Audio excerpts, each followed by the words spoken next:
Vamos para Mateus capítulo 19, versículo 16.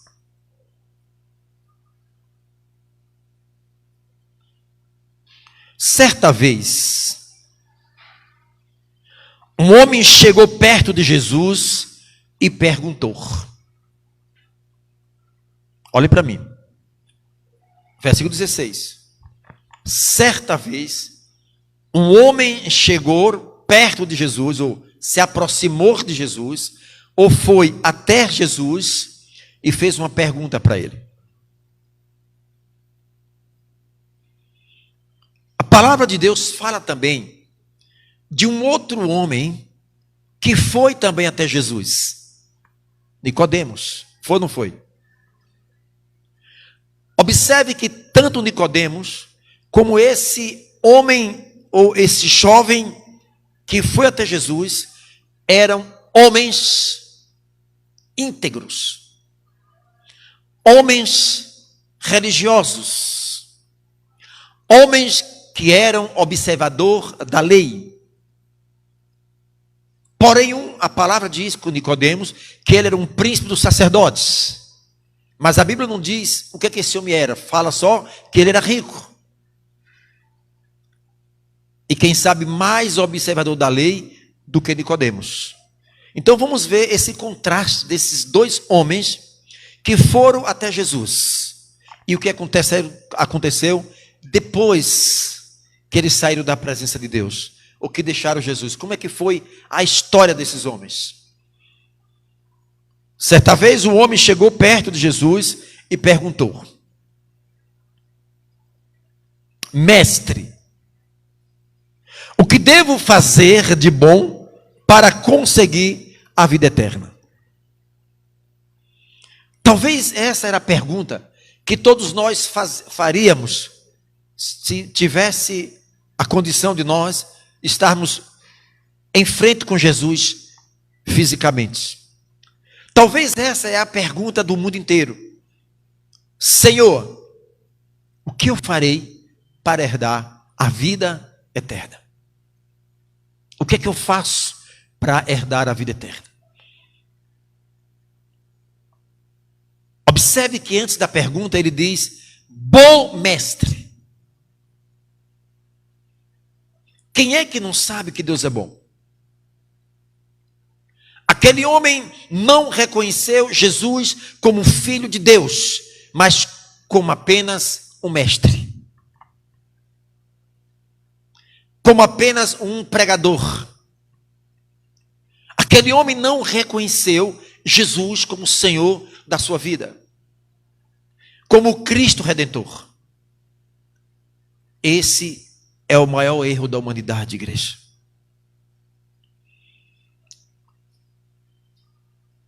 De ter informação de Cristo, mas não conhecer. Para nós conhecermos uma pessoa, no mínimo, precisamos andar com ele. No mínimo. Para eu conhecer uma pessoa, e para você conhecer uma pessoa, no mínimo você tem que conviver um certo tempo com a pessoa, para que você conheça mais profundo a pessoa. A mesma coisa são as pessoas nos dias de hoje. Tem informação de Jesus. Vê Jesus como bom, um Jesus como um Deus que cura, um Jesus que morreu na cruz. Vê apenas Jesus como um homem bom. E quem é que não sabe que Deus é bom? Quem é que não sabe nessa terra, aqui nesse país chamado Brasil, que Jesus morreu na cruz, que deu a sua vida por nós? Quem é que não sabe? As religiões em si, elas detêm essas maiores informações para distribuir com o povo. Apenas fazer com que o povo tenha informação e não conheça Cristo. Ou muitos não querem conhecer como Cristo é. Ele disse: mestre, bom mestre, o que farei para herdar a vida eterna? Há uma grande diferença entre fazer e crer. O que eu farei para herdar a vida eterna? O que eu farei? O que eu tenho que fazer? Existe muita diferença entre duas palavras chamadas fazer e crer. Não é por homem fazer que ele vai ser salvo. Não é por homem ser bonzinho que ele vai ser salvo. Não é por homem dar cesta básica, fazer obras sociais, que serão salvos. Há muitas pessoas, isso era uma prática judaica na época, que eles acreditavam que quanto mais ajudava as pessoas, mais ele tinha uma vida de santificação. E nós não podemos confundir isso, igreja. A salvação não é porque você vem à igreja, não é porque você ora, não é porque você tem seus momentos com Deus, porque jejua, porque lê Bíblia. A salvação não é por isso. A salvação, igreja, vem pela fé. Efésios capítulo 2, vamos lá. Efésios 2, 8 e 9.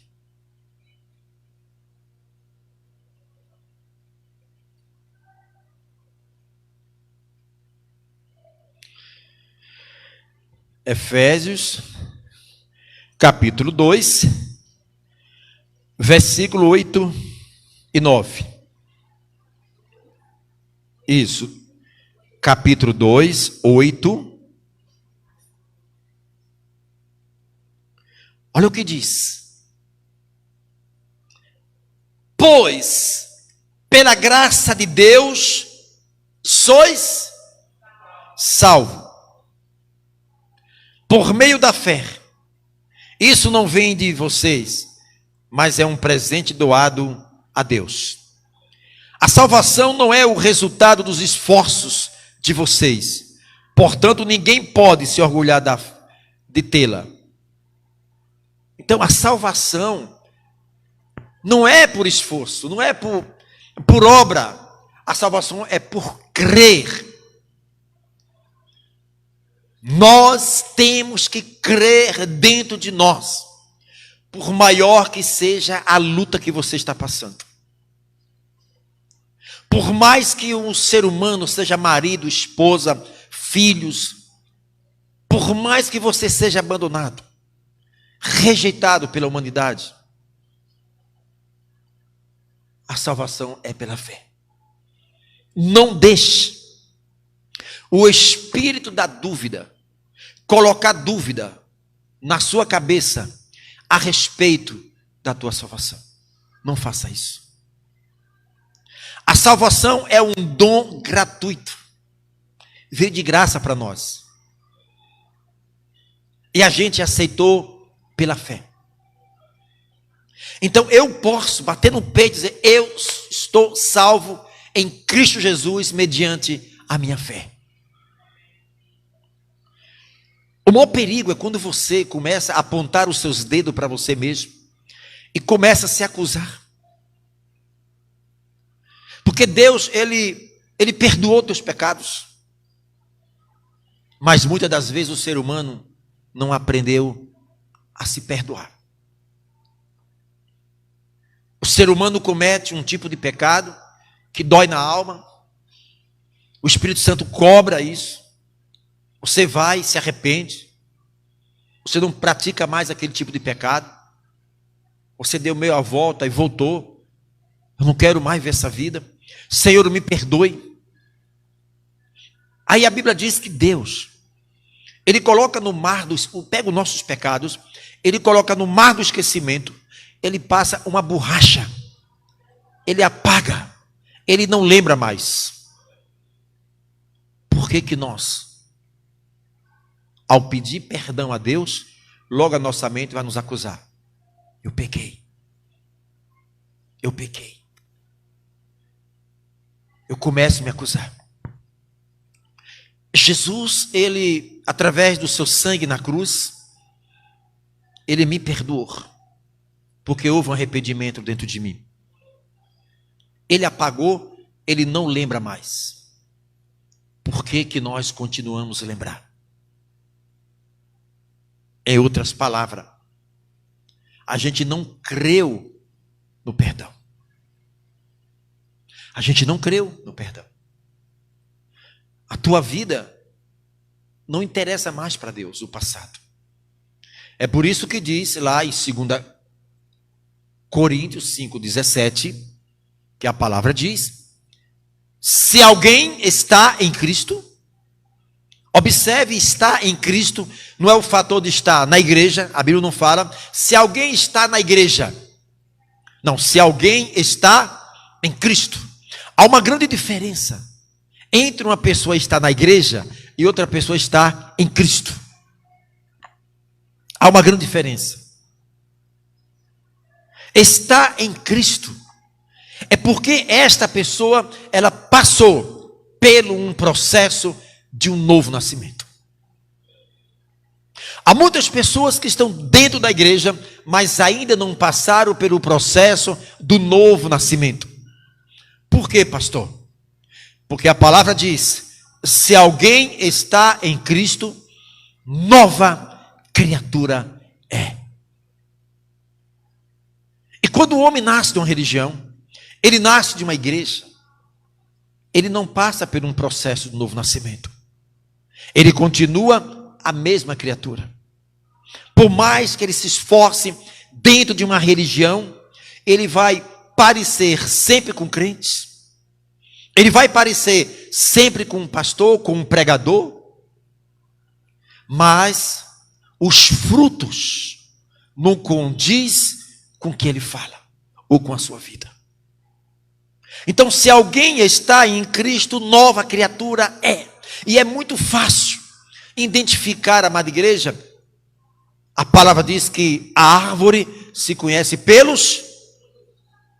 Não precisa mais nada, igreja.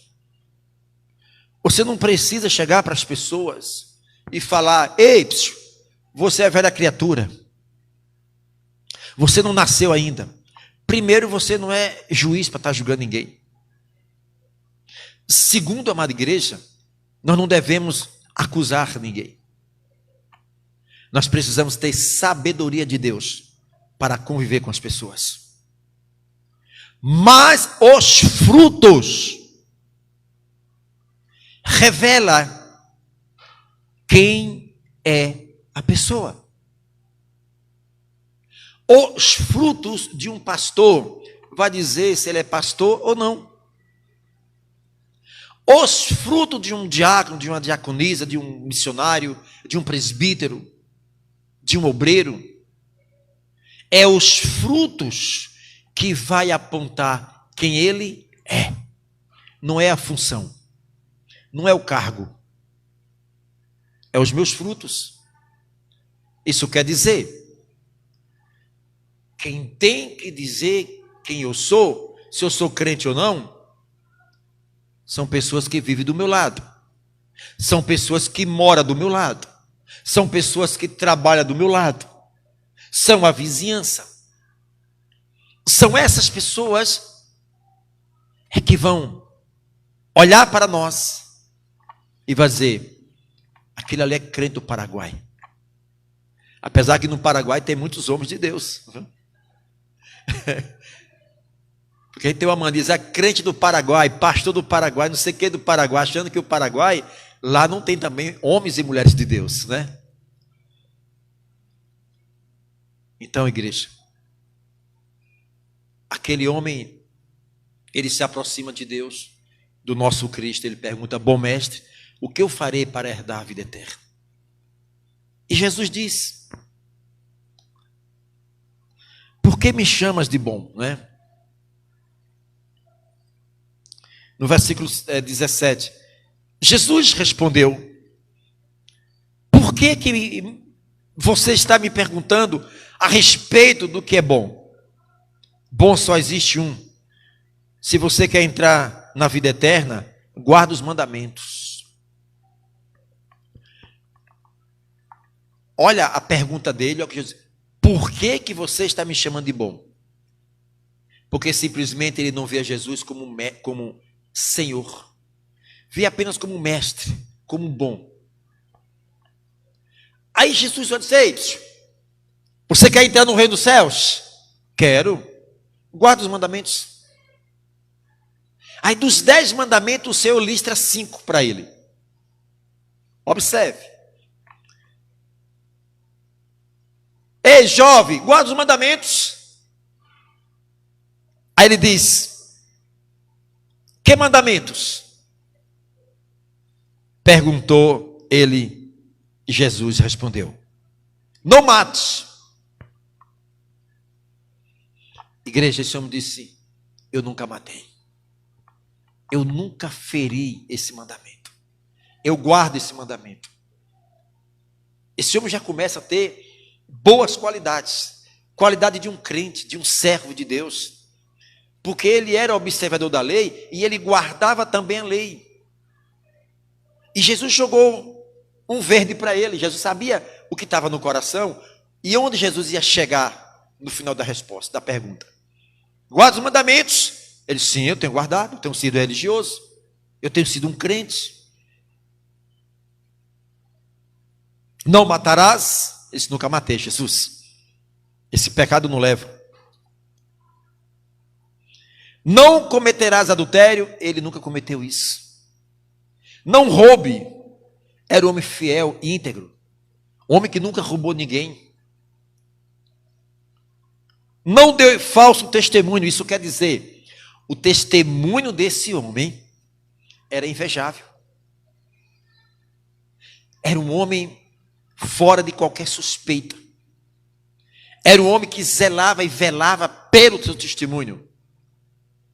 Então era um crente, amada igreja, que qualquer pastor hoje queria ter um crente desse na igreja. A palavra diz que Deus não vê como a gente vê, igreja. A gente vê o exterior, Deus vê o interior. Nós não vemos aqui o coração. Eu não vejo o coração de vocês, nem você vê o meu coração. Mas Deus vê e Deus sabe o que está aqui. Não dê falso. Senhor, eu tenho vivido uma vida íntegra com o Senhor. Eu estou assim com as leis. Imagine que o coração deste homem se alegra, igreja. Porque todas as perguntas de Jesus, ele estava respondendo com a sua própria vida, de testemunhos.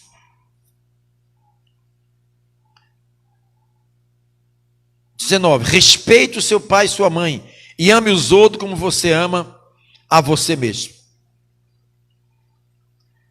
Este homem tinha qualidades que poucos crentes têm hoje. Pense num homem fiel.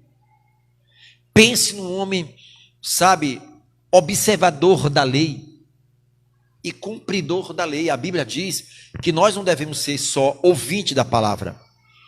Além de ser ouvinte da palavra, nós temos que também ser praticante da palavra. É aí que está o problema. A maior parte dos cristãos, ele quer ouvir a palavra, mas não quer viver a palavra. Porque para viver a palavra, tem que ter renúncia. O sacrifício é renúncia. E poucos querem pagar o preço da renúncia. Observe que muitos hoje não vieram à igreja, porque simplesmente o tempo se fechou para chover. Foram lá, colocaram a mãozinha lá, está chuviscando. Eu não vou. Eu mandei até ontem, eu não sei se vocês assistiram um vídeo que eu mandei, que eu achei interessante. Assistiu, Adriano? Tinha alguns crentes dentro d'água, amarrado, e tipo uma gaiola por cima. Vocês viram esse vídeo? Então, tinha aquela mulher representando os demônios. Não é? E aquela mulher diz, não, nós temos que derramar o sangue. Porque quanto mais sangue de crente que a gente derramar, vai ser menos maldição na terra. O império das trevas via os crentes como uma maldição na terra. Então vamos acabar com esses crentes para acabar com a maldição. E aí eles estavam lá tudo amarrado, dentro d'água, quem sabe apodrecendo dentro d'água. Eles diziam lá: eu não nego o meu Cristo. Eu não vou negar o meu Cristo. Eu não vou negar o meu Cristo. E aí, aquela mulher representando Satanás ali, e mandava o cabra, escolha um aí, é esse aqui, vem. Aí puxava, amarrava não, pregava numa árvore lá, não é? E dizia: negue esse Deus. Eu estou disposto a morrer. Estou disposto a morrer em nome desse Deus. Aí matava. Os outros estavam vendo a morte ali. Depois pegou outro. E aquele negou a fé. Negou. E os que estavam dentro da água diziam: não, não negue a sua fé em Cristo. Todo jeito você vai morrer. Não tem escapamento. Tanto você negando ou não negando, eles vão te matar. E ele resolveu negar a Cristo. Levaram ele, enforcaram ele. Pegaram o outro, colocaram um cavalo de um lado, um cavalo do outro. Amarraram uma mão para lá, outra mão para lá, as pernas. E batiam o cavalo para ir puxando o cavalo. Cara, negue, não nego. Negue, não nego. E aí, igreja, o cavalo teve que puxar, arrancar braço, perna e tudo. Mas isso é baseado em fatos reais. Vocês não têm ideia, igreja. Eu conheci um pastor na Índia. Eu falava muito com ele, eu perdi esse contato. Só que eu colocava no Google e traduzia da língua deles lá para o português. A gente falava muito. E pegaram ele, e pegaram a esposa e a criança. Deixaram eles nu, botaram em cima de um cavalo para rodar o dia todo com fome e com sede para sua própria vergonha. Pegaram o irmão dele, jogaram dentro de uma fornalha de um fogo de padaria lá, um forno de padaria. Invadiram as igrejas, mataram os crentes, mataram o pastor. Os dias de hoje tem isso na Índia. Vocês não têm ideia. Esses pastores andamos 100 quilômetros, 150 quilômetros para pregar em aldeias dentro das matas, escondido. Você sabe o que é andar 100 quilômetros? 50 quilômetros a pé, correndo o risco de animais na selva, para encontrar lá os vilarejos para pregar a palavra escondido, enquanto nós e muitos crentes, só porque apenas choveu um pouquinho, não vem para a igreja. Simplesmente porque as coisas apertou um pouquinho, se eu fiz biquinho, eu não quero mais saber de Jesus, não vou para a igreja, não quero mais saber de nada. E se vier uma perseguição, igreja? Crentes que eram queimados vivos. Crentes. A história conta no ano 70, depois da morte de Cristo, o imperador Nero, um demônio em carne, com tanto ódio dos crentes. Eles pegavam os filhos dos crentes, bebês, lançavam para cima e aparavam na espada. Cortava ao meio os crentes. Jerusalém ficou banhada de sangue inocente, igreja. A perseguição foi muito grande. Como é que vai entender o trabalhar de Deus? Foi no meio dessa perseguição que o povo corria, fugia para lugares distantes. E esses crentes que escapavam, era como uma semente, aonde eles chegavam, proliferavam, produzia mais servo de Deus. E nós estamos em um país laico, temos todo o tempo do mundo para pregar, não existe proibição, leis que proíbam aqui no Brasil você pregar o evangelho, e nós estamos emudecidos, a gente não fala mais de Jesus, a gente não prega mais o evangelho, porque simplesmente a gente diz: não, aqui todo mundo já ouviu o evangelho, aqui todo mundo já ouviu o evangelho, já está cansado de ouvir o evangelho. Não esqueça, igreja, o que levou a multidão a seguir ao Senhor foram sinais. Se você levar o evangelho com sinais, pode ter certeza que vai acontecer conversão. Mas a Bíblia diz: se eles não verem sinais, o meu povo se corrompe. O que levou multidões a ir atrás de Jesus não era porque ele era bonito, não, igreja. É porque ele era o próprio poder. O poder é atrair, só isso. E nós não podemos, de maneira hipótese alguma, se acomodar com isso. Nós temos um Deus todo-poderoso, igreja. Nós temos que ter o cuidado para não acontecer o que está acontecendo com esse jovem rico aqui. Um homem religioso, observador da lei, íntegro, nunca matou, nunca adulterou, nunca prostituiu, bom testemunho, muito rico. E ele teve, amada igreja, sabe, a oportunidade de estar cara a cara com o nosso Cristo Redentor. Aquele homem estava tendo uma oportunidade que muitos não teve.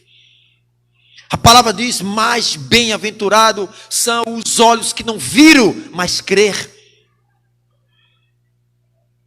Esta profecia se cumpre hoje na nossa vida. Nós não vemos Jesus fisicamente como aquele povo viu. E a palavra nos chama de bem-aventurado, que os nossos olhos não viram Jesus fisicamente, mas nós cremos pela fé que Ele está aqui através do Espírito Santo. Quando o coração de um crente começa a queimar, a arder de desejo pelas almas, de fome pelas almas, você vai ver os milagres acontecer na sua vida, os sinais acontecer na sua vida. Não podemos fazer, amada igreja, como esse jovem, um homem rico, mas ao mesmo tempo miserável.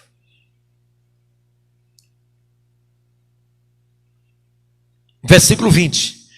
Olha o que ele diz: eu tenho obedecido a todos esses mandamentos. Respondeu o moço: o que mais me falta fazer? Olha para aí. Ele está diante do Senhor Deus. Aquele homem teve todas as credenciais, mostrando para o Senhor uma credencial de crente, de religioso, de um homem com um ótimo testemunho, de um homem íntegro.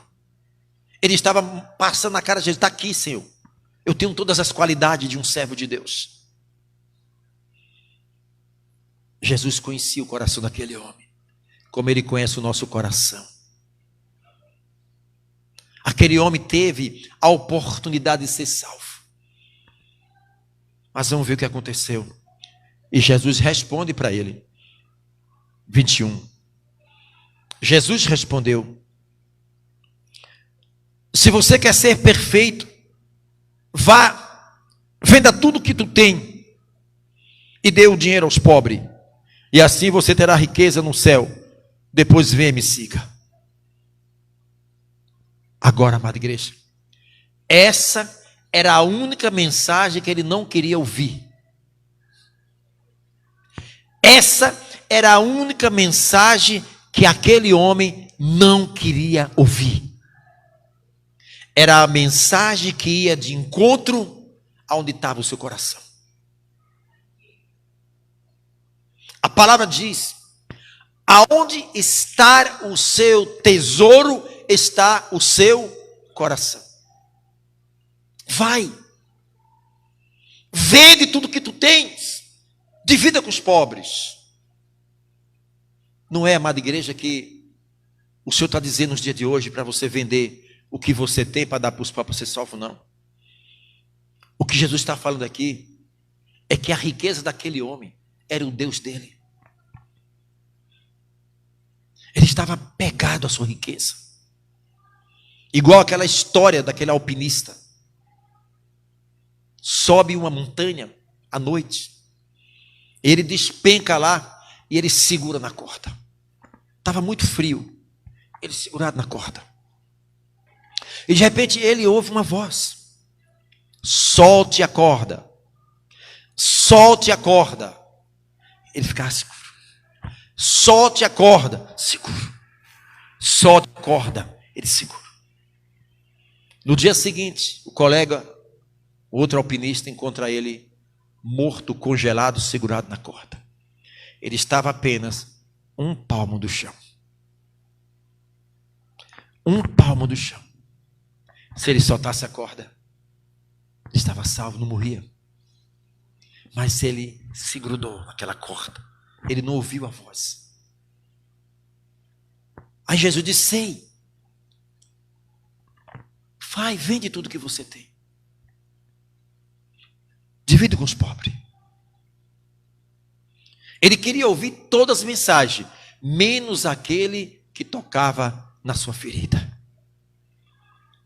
E muitas das vezes nós somos assim com Deus. Tem algo que a gente grudou.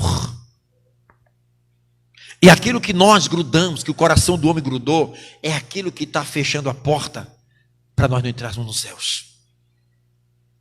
Simplesmente trocamos uma vida eterna com Deus por coisas banais, coisas pequenas. Aquele homem coloca o coração na sua riqueza. Aquele homem, se ouvisse a voz, como diz a Bíblia, se hoje ouvires a voz do Senhor teu Deus, não vos endureçais o vosso. Deus tem falado conosco, igreja. Deus tem falado através dos hinos aqui, quando nós estamos aqui na casa do Senhor, que os irmãos estão aqui louvando, tantos e tantos hinos que falam conosco. Deus fala através do hino, Deus fala através da oração, fala através da leitura bíblica, Deus fala através de situações que nossos olhos vê, e a gente endurece o nosso coração. Aquele homem, ele fica muito triste com Jesus. A palavra diz, no 22, ainda no 21,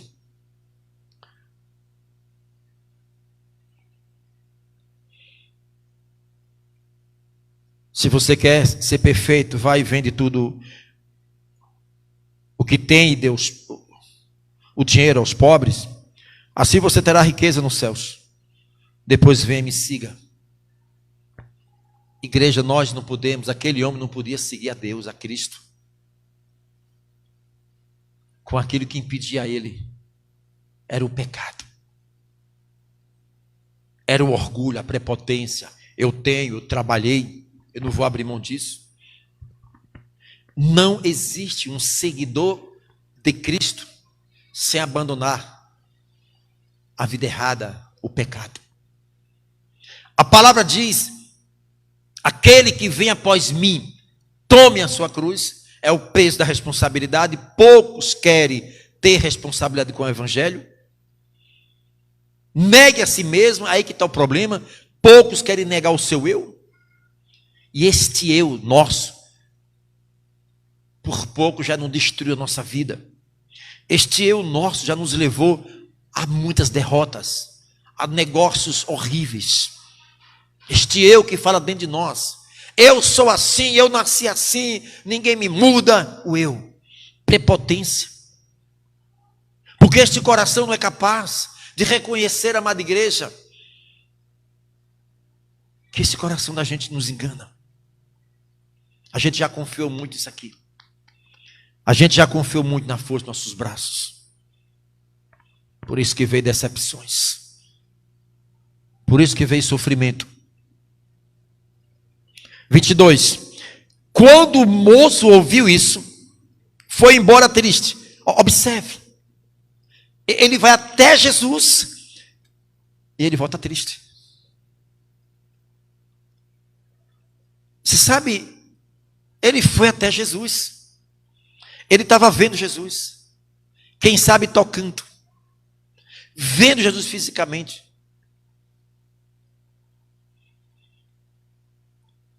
E ele, depois de ouvir as palavras do Senhor, ao invés de se alegrar, foi triste. Cabisbaixo. Deu as costas para Jesus e disse: deixa eu ir embora. Ele mexeu na minha ferida. Eu prefiro morrer com essa ferida no coração, com esse orgulho no coração, com esse pecado no meu coração, com essa prática de pecado, com coisas que eu sei que eu tenho que resolver, isso sou eu. Coisas que eu sei que está errado, que eu tenho que abrir mão, porque nós sabemos tudo que está errado dentro de nós. E a gente não quer abrir mão. Por isso que muitos corre sérios riscos, mesmo de dentro da igreja, ir para o inferno. Não se engane isso. Pasme o que eu vou falar. Isso é uma visão minha. Se Jesus tivesse, ou acontecesse um arrebatamento agora, eu não sei se 10% da igreja subiria. Vocês lembram daqueles 10 leprosos? Quantos voltaram para agradecer a Deus? E os 9? Isso tem ensinamentos. Isso é algo para a gente refletir em nossa vida. 9, hein? A Bíblia não fala mais daqueles 9. Mas a Bíblia fala desse que veio e foi adorar o Senhor. E os 9? Isso dá uma conotação, amada igreja. Se Jesus voltar agora, como se 10% da igreja sobe e 90% fica. Pelo estado espiritual que se encontra hoje, a maior parte dos cristãos descompromissado com o evangelho. Isto é algo, amada igreja, que talvez está mexendo na sua ferida. Talvez você não está gostando disso. Eu não estou preocupado se você não está gostando ou não. É a palavra que está sendo pregada. O que é que está acontecendo na nossa vida? Por que que as coisas não acontecem? Por que que não acontece? Porque nós queremos receber de Deus aquilo que a gente não dá para Ele. Nós só iremos receber de Deus aquilo que nós damos para Deus, igreja. Aí não querem viver uma vida de santificação. Não querem renunciar. Jesus disse para aquele homem: vai, vende tudo. Vende tudo que você tem, dê para os pobres, siga-me. Ele falou: não, Jesus, eu quero te seguir do meu jeito. Eu quero seguir com o meu jeito. O meu Deus é o meu dinheiro, o meu Deus é os meus pertences. E eu quero seguir o Senhor desse jeito. Ele disse: não dá para me seguir desse jeito. Não dá. A gente quer seguir ao Senhor sem abrir mão, amada igreja, do nosso ego, do egoísmo dentro de nós. Será que não dói dentro de nós, amada igreja? A gente está vendo pessoas no corredor da morte, indo, descendo, desenfreado, sem freio, indo para as trevas, e nós sequer não sentimos mais a dor das pessoas. A gente não fala mais de Jesus. A gente tem até um celular que a gente pode mandar mensagem, a gente pode aproveitar o tempo que a gente tem, e a gente não está aproveitando. Pastor, ninguém quer mais ouvir. O problema não está em quem não quer ouvir. O problema está em quem está para falar de Jesus. Como é que você fala de Jesus? A palavra diz que muito me fala com os lábios, me louva com os lábios, mas o coração está distante de mim. Estamos vivendo uma geração como este homem rico, amada igreja. Ao invés dele abrir mão do pecado e abraçar Jesus, não é isso? Para andar com Jesus, ele dá as costas para Jesus, porque simplesmente ele não aceitou que Jesus tocasse na ferida dele. Há muitos crentes que, se o pastor fosse olhar dentro dos olhos para falar a verdade na cara, nunca mais voltaria para a igreja. Ficariam super revoltados, saíam chorando, xingando, chutando o banco de igreja. Como uma certa vez eu encontrei isso na igreja, de uma crente chutando o banco, e chutava banco para lá: vou pegar a sua esposa, vou quebrar a cara dela, vou não sei o quê, e veio e colocou o dedo no meu nariz. É assim que nós encontramos, porque simplesmente mexeu na ferida de conserto. Não quis. A vida é minha, eu faço o que eu quero. Este homem, ao invés de sair alegre, feliz, ele sai triste, cabisbaixo. Jesus estava olhando aquele homem que deixou ele triste. Lembra, em João capítulo 6, versículo 66 e diante, Jesus estava pregando para uma grande multidão. E a multidão inteira, irmão Adriano, deixou Jesus. Jesus pregando para uma multidão, e o povo, ao invés de estar atento, ouvindo Deus falando, Jesus falando, ele estava dando as costas e indo embora. E sai um, sai dois, sai três, sai 10. Só ficou os discípulos. Aí Pedro, parei. Jesus. Puxa o freio de mão aí. O senhor está falando muito pesado para esse povo. Olha o que está acontecendo, Jesus. Todo mundo foi embora, tudo triste. Jesus olha para Pedro e diz: e você? Quer ir com eles também? Vai, Pedro, problema teu. Estou aqui para agradar vocês, não. Ele disse: Senhor, só o Senhor tem a vida eterna. Para onde eu irei que só o Senhor tem a vida eterna? Há muitos crentes que estão deixando a cruz de lado. Não existe evangelho sem cruz. Tudo que nós precisamos é começar a partir de dentro de nós o nosso alinhamento com a cruz. O nosso alinhamento com a haste da cruz. Renunciar a nós mesmos. Carregar o peso da responsabilidade. Depois seguir a Cristo. Nós estamos vivendo em uma época de uma morte espiritual, de uma paralisia espiritual, de uma sonolência espiritual, de soníferos espiritual que as pessoas estão tomando, que os que estão tudo paralisado, não reage mais. A palavra diz: resistir o diabo, ele fugirá de vós. Nem isso mais está fazendo. Quando muitos crentes eles são atacados no mundo espiritual, que as setas que o Salmo fala, seta que voa de dia e de noite, que começa a atingir determinados crentes, eles não reagem mais. Toma ali uma pancada, vai para os médicos, psicólogos, psiquiatras. Nunca se viu. Semana passada, estava lendo a semana, que mais um pastor se suicidou. E já tem muita tese defendendo isso. É sobrecarga, é muito estresse, é muita pressão, aí não aguenta psicologicamente, vai e tiram suas vidas. Onde é que está escrito na Bíblia que o evangelho do Senhor sobrecarrega uma pessoa? Onde é que está escrito que o evangelho do Senhor deixa alguém doente, perturbados, à base de remédios controlados? Onde é que nós vimos na Bíblia isso? A questão é que a igreja quer seguir a Cristo do seu bel prazer.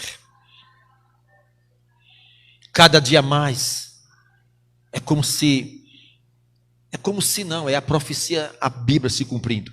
Por se multiplicar o amor de muito, se esfriaria. A iniquidade está multiplicando o coração do crente.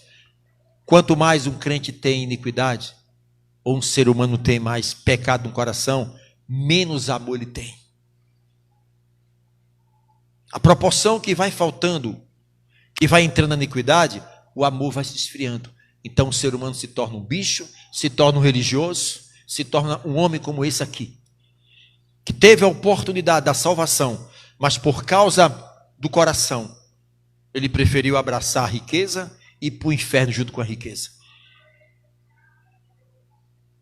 E a palavra diz, Jesus então no 23,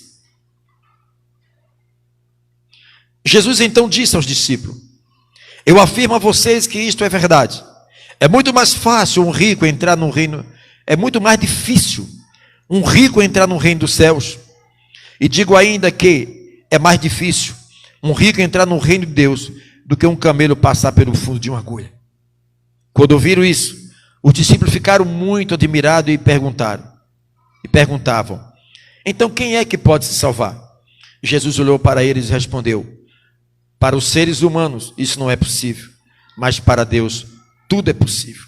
Aí Pedro disse: veja, nós deixamos tudo e seguimos o Senhor, e o que é que nos vamos ganhar? Jesus respondeu: eu afirmo a vocês que isto é verdade. Quando chegar o tempo em que Deus vai renovar tudo, e o Filho do Homem se sentara no seu trono glorioso, vocês, os meus discípulos, também vos sentar-se-ão em 12 tronos, para julgar os 12 tribos do povo de Israel. E todos que, por minha causa, deixarem casa, irmãos, irmãs, pai, mãe, filho ou terra, receberão 100 vezes mais, e também a vida eterna. Muitos que agora são os primeiros, serão os últimos, e muitos do que agora são últimos, serão os primeiros. Há muitos agora, que estão agora matando, que estão agora prostituindo, que estão agora bêbados, roubando, que vai estar aqui sentado, ocupando o lugar de muitos que não quiseram nada. Muito cuidado com isso. Apocalipse diz: guarde a tua coroa para que não tome. Cuidado. Quem te chamou foi Jesus. E esse Jesus que nos chamou é o que cuida de nós. Cuidado com o coração. Ele é traiçoeiro. Este homem saiu triste. Os próprios discípulos se admiraram com isso. Esse homem teve a oportunidade. Não é que o rico é pecado. Não é que ser rico é pecado. Não é que um rico não se salva. O que o Senhor está falando é que tem muitos pobres também ricos em miséria, em orgulho. É os pobres ricos de pecado, fartam tudo que não presta. Mas a riqueza sem Deus, o homem troca Deus pela riqueza, pelo que ele tem. Só isso. Aí que está o perigo. Amém, igreja? Jesus está voltando. E se ele voltar hoje, como é que está o nosso coração?